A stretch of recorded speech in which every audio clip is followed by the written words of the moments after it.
Hello friends, welcome back. We were discussing the African folktale The Boy Who Drew Cats, weren't we? Yes. Do you remember the important incidents in that story? No? Yes? Very good. Don't worry. I am going to ask you a few questions from the part that we completed in the last classes. Try to answer all those questions very correctly, then you will get the recap of the story The Boy Who Drew Cats. Are you ready? Okay, try to answer. Please try to answer all those questions, and after you hear the question, please pause this video. Then try to answer the question, then you can play again. Repeat that thing. Okay, here is your first question. What was the one fault of the boy? What was the one fault of the boy? And we know that the boy was very obedient to the priest. But he was one fault. What was that fault of the boy? Yes, he liked to draw cats during study hours. And to draw cats even where cats are not to have been drawn at all. He used to draw. He drew cats everywhere. That was the only one fault of the boy that we studied in the story. Okay? Okay. My second question. Where did the boy draw cats? Where did the boy draw cats?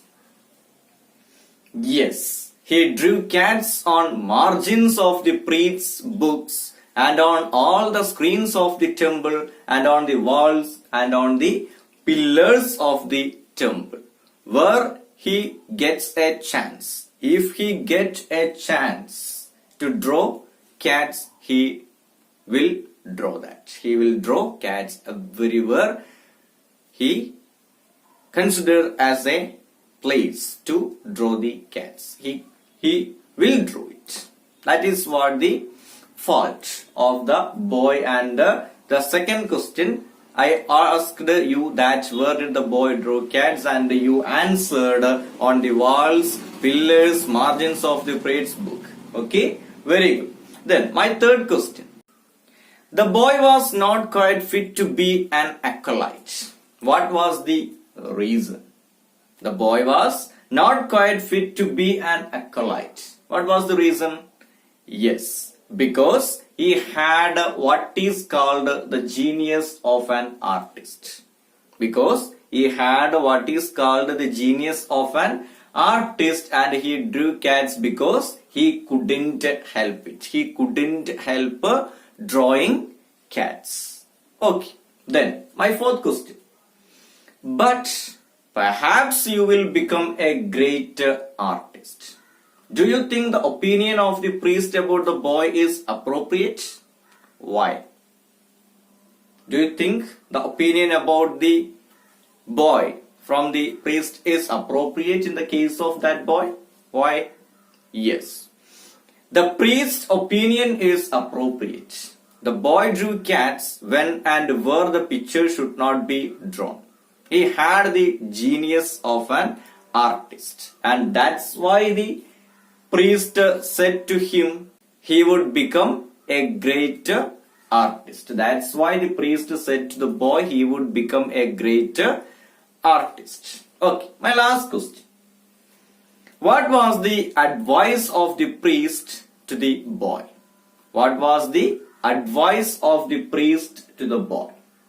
The priest advised the boy to avoid large places at night and keeps to small. Avoid large places at night and keeps to small was the advice of the priest. But the boy didn't understand what he meant by that. The boy couldn't understand what the advice means, right? I hope you get the idea about the part that we completed in the last class. So, the boy left the temple and he was afraid to speak to the priest anymore, but say goodbye. And where will the boy go now? Will he go to his home? Let's go through the rest part of the story and find it out. And don't forget to underline the unfamiliar words. And now on the screen you can see your text and you can hear the audio of the text. Please listen very carefully and try to understand the story clearly. Here you are. He left the temple very sorrowfully and began to wonder what he should do. If he went straight home, he felt sure his father would punish him for having been disobedient to the priest. So he was afraid to go home. All at once he remembered that at the next village, 12 miles away, there was a very big temple. He had heard there were several priests at that temple, and he made up his mind to go to them and ask them to take him for their acolyte. Now that big temple was closed up, but the boy did not know this fact. The reason it had been closed up was that a goblin had frightened the priest away and had taken possession of the place.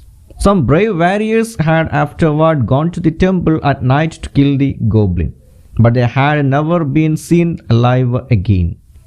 Nobody had ever told these things to the boy, so he walked all the way to the village hoping to be kindly treated by the priests.